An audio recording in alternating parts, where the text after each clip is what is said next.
ఎలా ఉందో భలే బాగున్నదండి. ఇదంతా ఇక్కడి నుంచి అసలు వెళ్ళబుద్ధి అవ్వట్లేదు.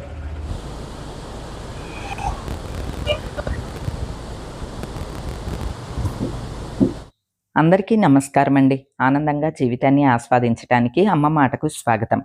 ఈరోజు మాకు రాజమండ్రి ప్రయాణం ఉన్నదండి. కార్యక్రమానికి వెళ్ళాలన్నమాట.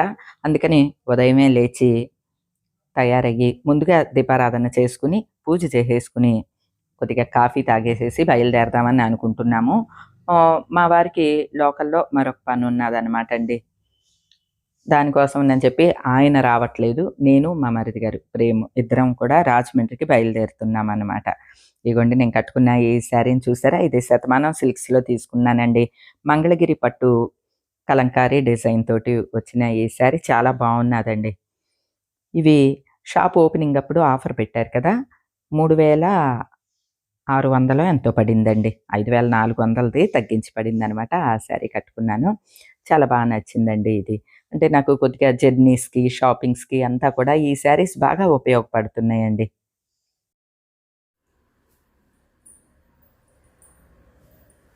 ఇదిగోండి శారీ మొత్తం లుక్ ఇలా ఉన్నదనమాట. నాకైతే చాలా బాగా నచ్చిందండి. మంచి ఫాలిన్ క్లాత్ లాగా మీకు అర్థం అవుతుంది కదా, జారుతున్నట్లుగా అలా ఉన్నది.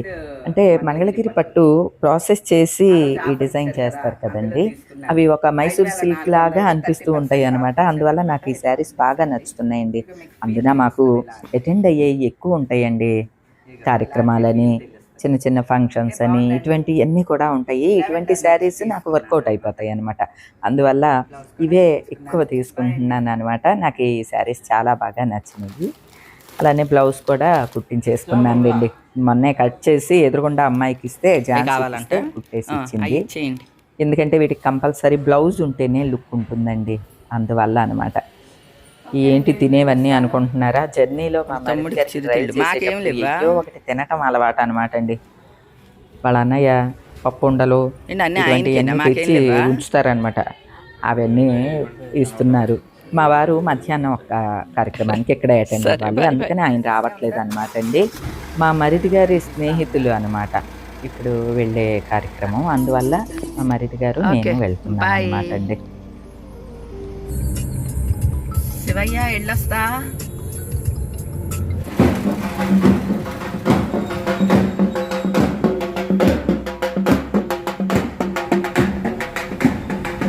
ఏదో జాతర ఉన్నట్లుంది.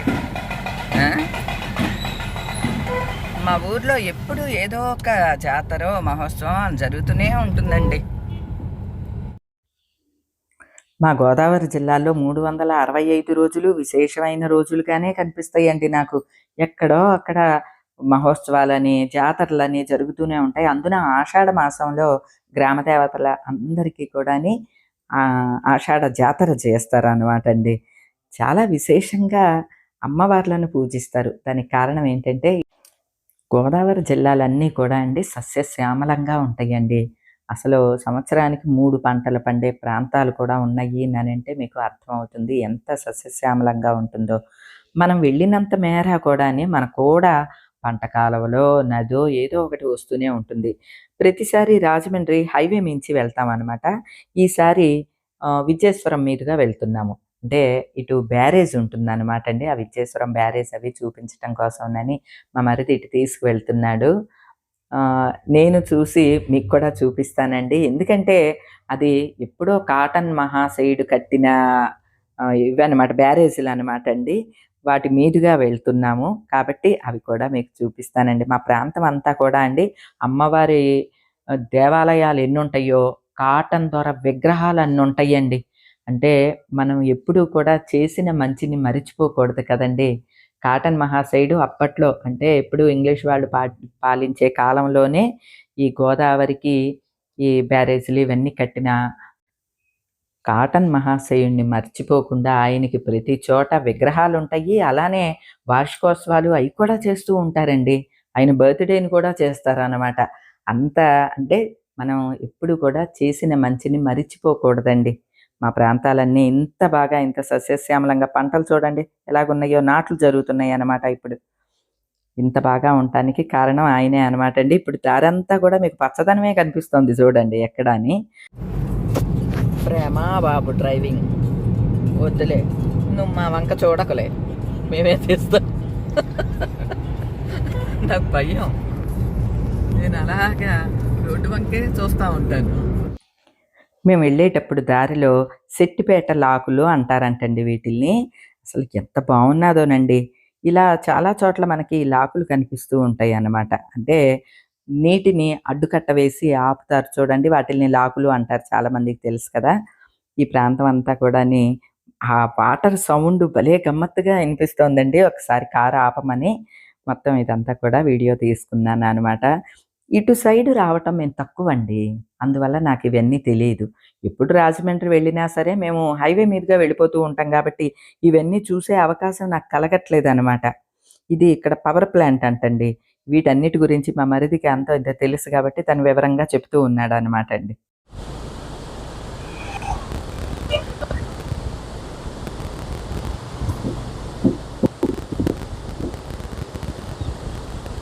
లాంగ్లో చూపిస్తానే చూడండి. ఎంతసేపు అయినా ఉండాలనిపిస్తుంది, వెళ్ళిపోదాం ఇంకా. ఇక్కడ హైడ్రాలిక్ పవర్ అన్నమాట. ఇది ఆంధ్రప్రదేశ్ పవర్ జనరేషన్. అక్కడ వాటర్, ఇది ఫస్ట్ పైలట్ ప్రాజెక్ట్ అన్నమాట. ఇక్కడ మన గోదావరి జిల్లాలో హైడ్రాలిక్ ప్రాజెక్ట్ అంటే ఆ వాటర్ ఫ్లో కి టర్బైన్ తిరిగి విద్యుత్ జనరేట్ అవుతుంది అన్నమాట. అలాగే విద్యేశ్వరం దగ్గర కూడా ఉంటుంది పవర్ హైడ్రాలిక్ పవర్. పక్కన ఉన్న ఇయే చూపించలేదు నువ్వు, ఎప్పుడు రాలేదు. ఇది చిన్నది, ఇంకా మీకు ధవళేశ్వరం చాలా పెద్దది ఉంది, విద్యేశ్వరం. ఇదే ధవళేశ్వరం బ్యారేజ్. చాలా షూటింగ్లు అవి కూడా జరుగుతూ ఉంటాయి.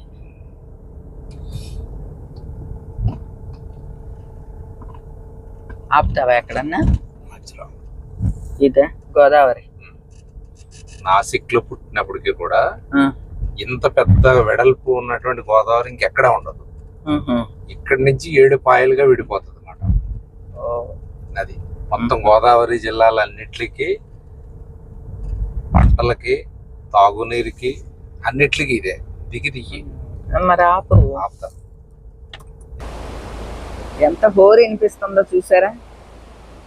ఇదిగోండి ఎలా ఉందో, భలే బాగున్నదండి ఇదంతా. ఇక్కడి నుంచి అసలు వెళ్ళబుద్ధి అవ్వట్లేదు, కానీ బోల్డ్ అని వెహికల్స్ వెళ్తూ ఉన్నాయి కదా, సౌండ్లు వచ్చేస్తున్నాయి. కానీ అక్కడ నిలబడితే వాటర్ సౌండ్ వస్తుంది. ఏంటంటావు? బ్యారేజ్ కదా ఇది. అవును, వాటర్ కంట్రోల్ అంతా ఎక్కడి నుంచే. అక్కడ వాటర్ ఉందా, గేట్లు తెరిచారన్నమాట. అప్పుడు నువ్వు నోట్లో ఆ పప్పు తినేసి చెప్పు. కదా ఇక్కడ ఏది మొత్తం గేట్లు తెచ్చారన్నమాట. అక్కడ హైడ్రాలిక్ కదా. ఓహో, వాటర్ ఇలా పడుతుందా? ఎక్కడికి పడుతుంది? నాకు కనపడలేదు. మామూలుగా క్లోజ్ చేసేస్తారు, వదిలేరు. అవునా? మొత్తం అంతా కంట్రోల్ అంతా ఇక్కడే. అమ్మో, జాగ్రత్తగా తీయాలి. గోదావరి జిల్లా. ఇదిగోండి, ఈ వాటర్ ఎక్కడికి వెళ్తుంది? అదే చెప్పాను కదా, 7 పాయలుగా విడిపోయి వెళ్తుందని చెప్పి. అన్ని గ్రామాలు ఈ నీళ్ళేనా? శాఖ ఉపశాఖలుగా వెళ్ళిపోతుంది. గోస్తనే ఉందా మనకి. కాటన్ మహాశయుడు కట్టాడు, ఆయన పుణ్యం ఇదంతా. కాటన్ దొర. అందుకనే మా ప్రాంతంలో చాలా చోట్ల ఆయన విగ్రహాలు ఉంటాయండి. ఇవాళ అందరూ అన్నం తింటున్నారంటే ఆయన గొప్పతనమే. 10 మంది సంతానంలో ఒకడు ఆయన. బ్రిటిషర్ ఇక్కడ వచ్చి ఇవన్నీ తీసి ఫిజికల్ హ్యాండిక్యాప్డ్ అయినప్పటికీ కూడా గుర్రం మీద తిరిగి ఇవన్నీ బ్యారేజ్ కట్టి సస్పెండ్ అయిపోయాడు.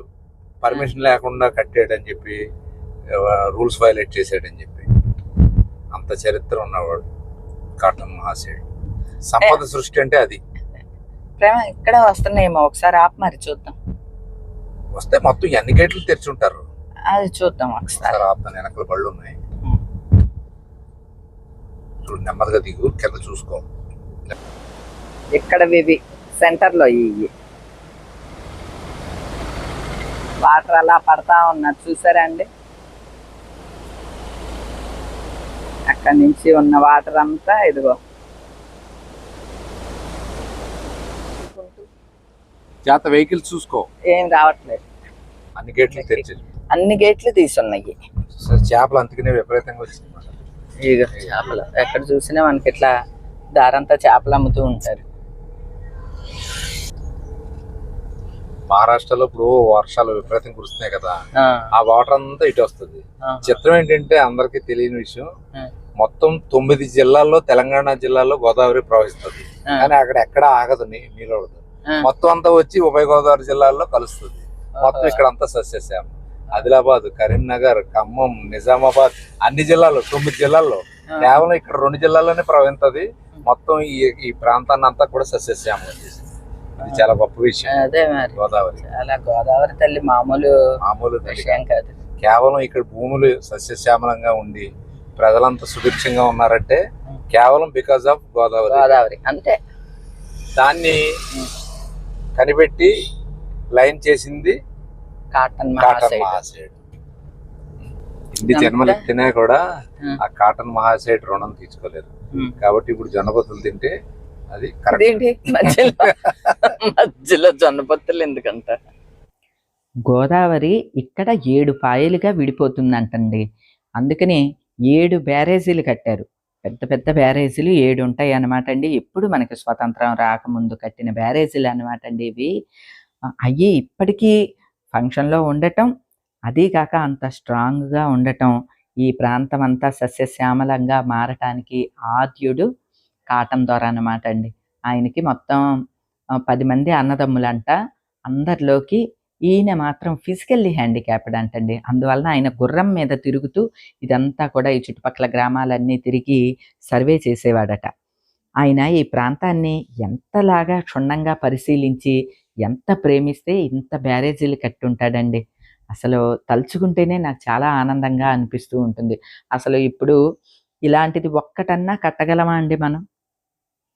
అలాగా ఈ ప్రాంతం అంతా సస్యశ్యామలం అవటానికి కారణమైన కాటన్ దొరని మా ప్రాంత ప్రజలందరూ కూడా తలుచుకుంటూనే ఉంటారండి. ఆయనకి చాలా చోట్ల విగ్రహాలు ఉంటాయి. మనం వెళ్ళే దారంతా కూడా కనిపిస్తూనే ఉంటాయండి. అసలు ఎంత పచ్చదనమో చూడండి. నాకు ఈరోజు ఇవన్నీ కూడా నేను చూడటం, మీ అందరికీ చూపించటం చాలా చాలా హ్యాపీగా అనిపిస్తోందండి.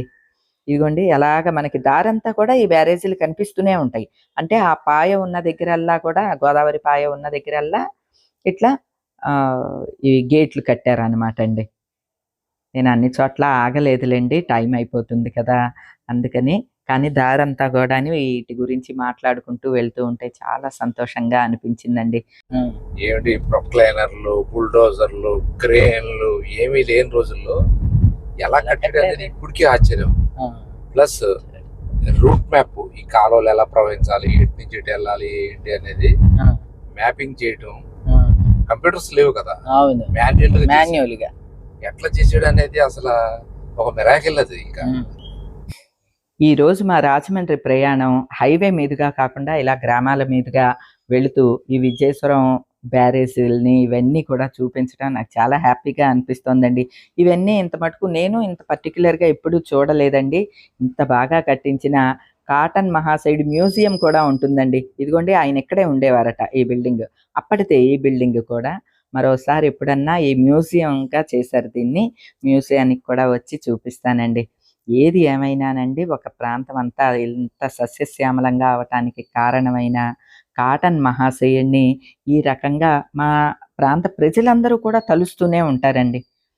అలానే ఈ బ్రిడ్జ్ చివరికి వచ్చేసరికి ఎస్వి రంగారావు గారి విగ్రహం, కాటన్ దొర విగ్రహం 2 ఉంటాయి. ఆ దారంతా మనకి చేపలు విపరీతంగా కనిపిస్తూ ఉంటాయండి. చేపలు అమ్ముతూ ఉంటారు. హోటల్స్లో కూడా చేపల పులుసు స్పెషల్ అని చెప్పి పెడతారు. ఇక అవన్నీ చూసుకుంటూ మేము కార్యక్రమానికి వెళ్ళిపోయాము అన్నమాట అండి. ఇక ఈ రోజుకి ఇదేనండి. మరో మంచి వీడియోతోటి మళ్ళీ కలుస్తా. అప్పటి వరకు ఉంటానండి.